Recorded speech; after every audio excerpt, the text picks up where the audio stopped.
Vous avez également d'autres caractéristiques concernant la sunna, au niveau de la parole. Parfois, on a des hadiths qui sont très courts, comme celui qui vient interroger le messager de Dieu, il demande conseil, et qu'est-ce qu'il lui dit? Il lui dit « La tardab », ne te mets pas en colère. C'est très court, c'est 2 mots. Et puis vous avez les hadiths qui se lisent sur plusieurs pages, c'est tout un récit, toute une histoire qui s'est produite, et donc là aussi on peut tenir compte de cet aspect-là de la sunna.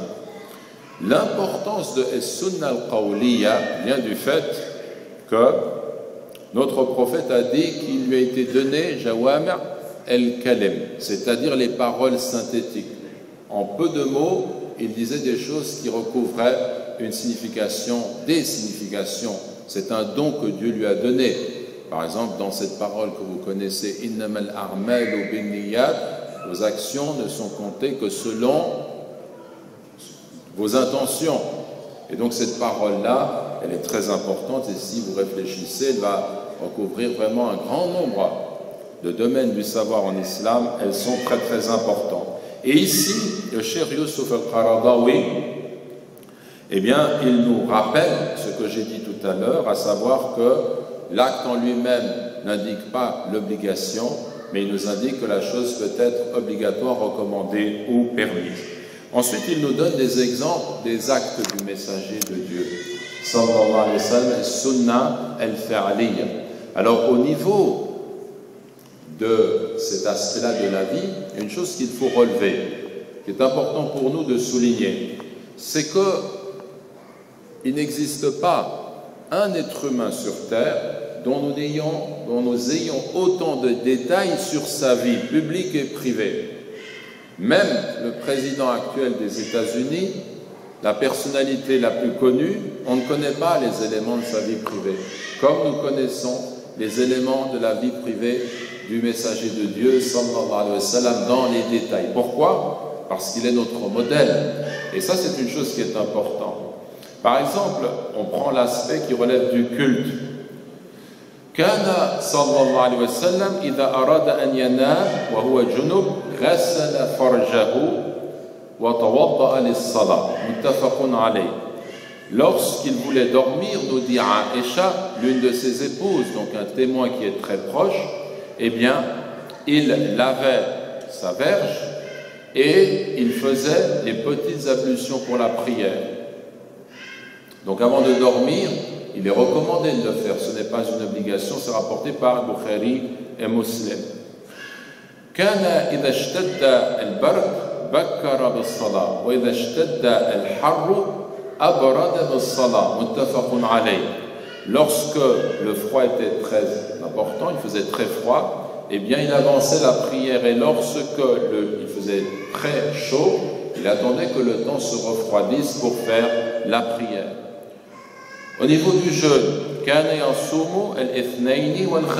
il jeûnait le lundi et le jeudi. Rawahu ibn Majah, c'est une recommandation. Au niveau de la sadaqa, des aumônes,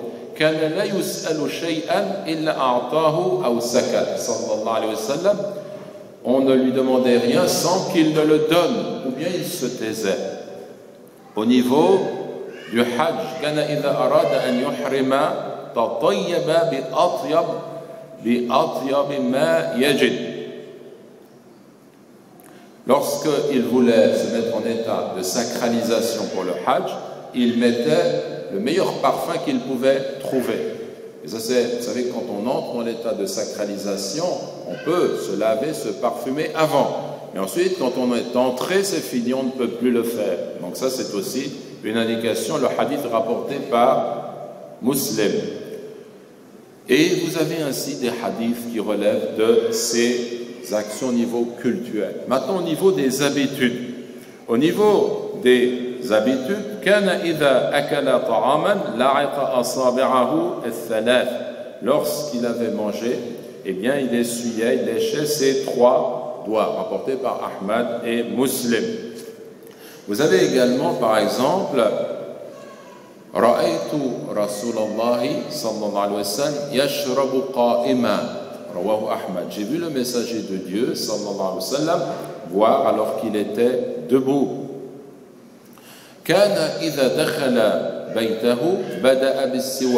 Lorsqu'il entrait chez lui, il commençait par utiliser le siwak. Ça, c'est rapporté par Muslim. Et c'est intéressant parce que quand il entre chez lui, il va avoir un rapport, il va rencontrer l'une de ses épouses. Et le fait d'utiliser le siwak par rapport à son épouse, de ses proches, c'est une façon de montrer le respect qu'il leur portait pour ne pas les incommoder par une mauvaise haleine, par exemple. Ou bien, même dans sa vie de famille, au niveau de sa vie privée, vous avez des indications. كان إذا أراد أن يباشر امرأة من نسائه وهي حائض أمرها أن تتزر ثم يباشرها أو ثم يباشرها. نعم. Donc رواه البخاري, lorsqu'il voulait avoir un contact avec une femme, l'une de ses femmes, alors qu'elle avait ses règles, il lui demandait de de se couvrir la partie qui est entre le nombril et les genoux, donc les parties intimes, parce qu'elle avait ses règles, on ne peut pas avoir de rapport complet dans ce cas, comme vous le savez. Puis ensuite, il avait un contact physique avec elle. Donc on va retirer de cela que quelqu'un peut très bien assouvir son désir au niveau de la sexualité quand sa femme a ses règles. Il peut le faire, mais selon cette modalité qui nous est donnée. C'est pour ça qu'on a des aspects très clairs dans sa vie privée qui sont importants pour nous. Par exemple, il nous est dit aussi كان يقبل بعض أزواجه ثم يصلي ولا يتوضأ. Il lui arrivait d'embrasser l'une de ses épouses, puis il priait sans faire les petites ablutions. Rawahu Ahmad wa Abu Daoud. Il disait on disait aussi sur ces actes, lorsque les deux membres circoncis se rencontraient, se touchaient, eh bien qu'est-ce qu'il faisait? Il faisait la grande ablution.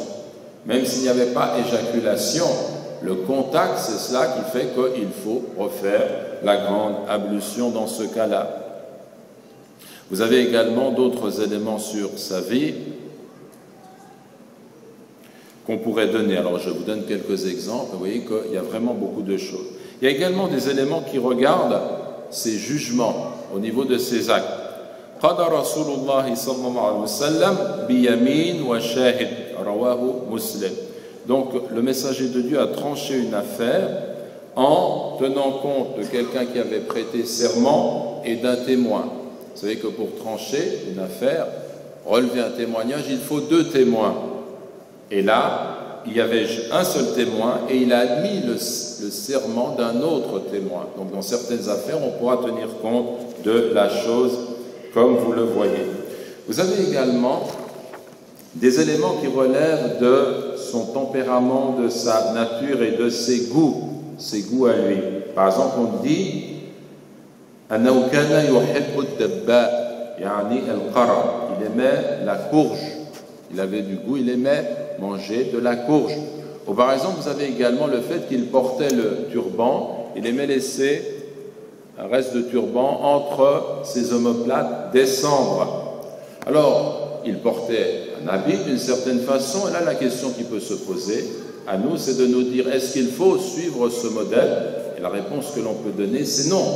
Il y a dans l'islam des règles précises qui nous interdisent de montrer certaines choses qui doivent être couvertes, mais autrement, on ne va pas demander à un Esquimau dans le pôle de s'habiller comme un arabe.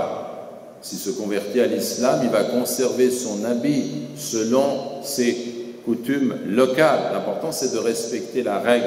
Ça, c'est aussi très important. Cependant, vous aviez des compagnons qui, par amour pour le messager de Dieu, limitaient en toutes choses. Tout ce qu'ils voyaient de lui, ils l'imitaient, et cela faisait partie de l'amour qu'ils avaient pour le messager de Dieu, comme Abdallah ibn Omar, qui un jour était en voyage, à un moment donné, il a dévié de sa trajectoire, et quand on lui a demandé pourquoi, c'est parce que de son temps, le messager de Dieu, sallallahu alayhi wa sallam, avait fait cette déviation, et lui voulait la faire, mettre ses pas derrière les pas du messager de Dieu. Il sera récompensé pour cet amour. Mais là, il est évident qu'il n'est pas question, comme vous le voyez, d'obligation. Il y a également dans la sunna des éléments qui sont délaissés, que l'on ne fait pas, comme par exemple lorsqu'on nous dit dans la tradition qu'on ne faisait pas le adhan, l'appel à la prière, pour la prière des 2 fêtes. Donc des éléments qui ne sont pas accomplis, contrairement à la logique que l'homme pourrait avoir nourrir dans son esprit, par exemple. Ensuite, vous avez l'exemple de As-Sunnah et-Taqririyya, les approbations du messager de Dieu. Et là, l'exemple qui est donné, qui est repris dans les livres et les sources, très souvent c'est celui de ces 2 compagnons qui devaient prier et qui n'avaient pas trouvé d'eau. Alors ils ont fait le tayammum et ils ont prié. Et ensuite ils ont continué leur chemin et en voyage, eh bien ils ont trouvé de l'eau alors que le temps de la prière n'était pas écoulé. L'un d'entre eux a dit « j'ai déjà fait la prière ». L'autre a dit « non, le temps n'est pas écoulé, je fais mes ablutions avec l'eau et je fais la prière ». Et il a expliqué, le messager de Dieu, lorsqu'il a appris la chose, a dit au premier « Asabta sunna », tu t'es conformé à la sunna, et au second qu'il aurait une double récompense pour avoir fait sa prière.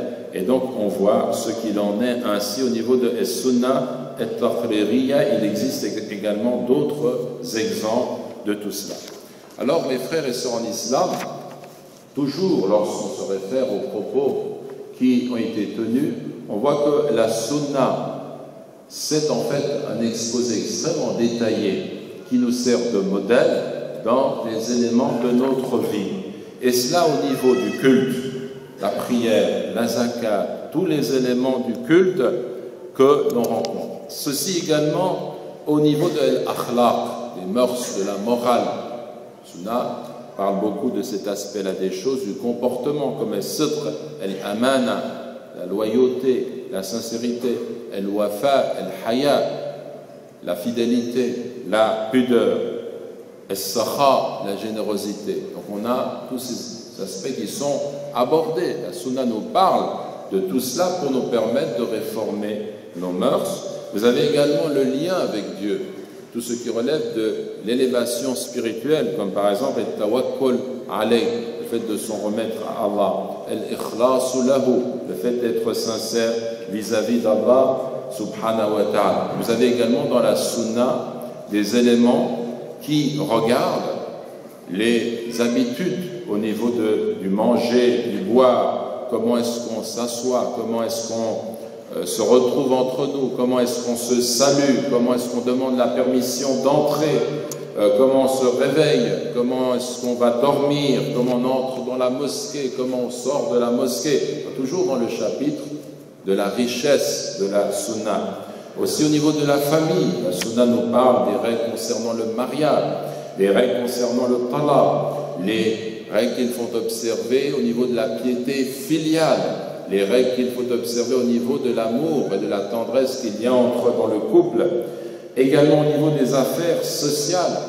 La sunna nous parle des transactions, de la vente, elle nous parle également des dons, elle nous parle du commerce, elle nous parle de la location. Autant de paroles nombreuses sur chacun de ces chapitres où on a une orientation prophétique. Et vous avez également la sunna qui nous parle des relations au niveau du gouvernement, des rapports entre États, du djihad, du combat, de la défense de l'État. Donc la sunna recouvre tout cela et plus encore. Donc ça, c'était simplement pour donner en fait un élément concernant la sunna.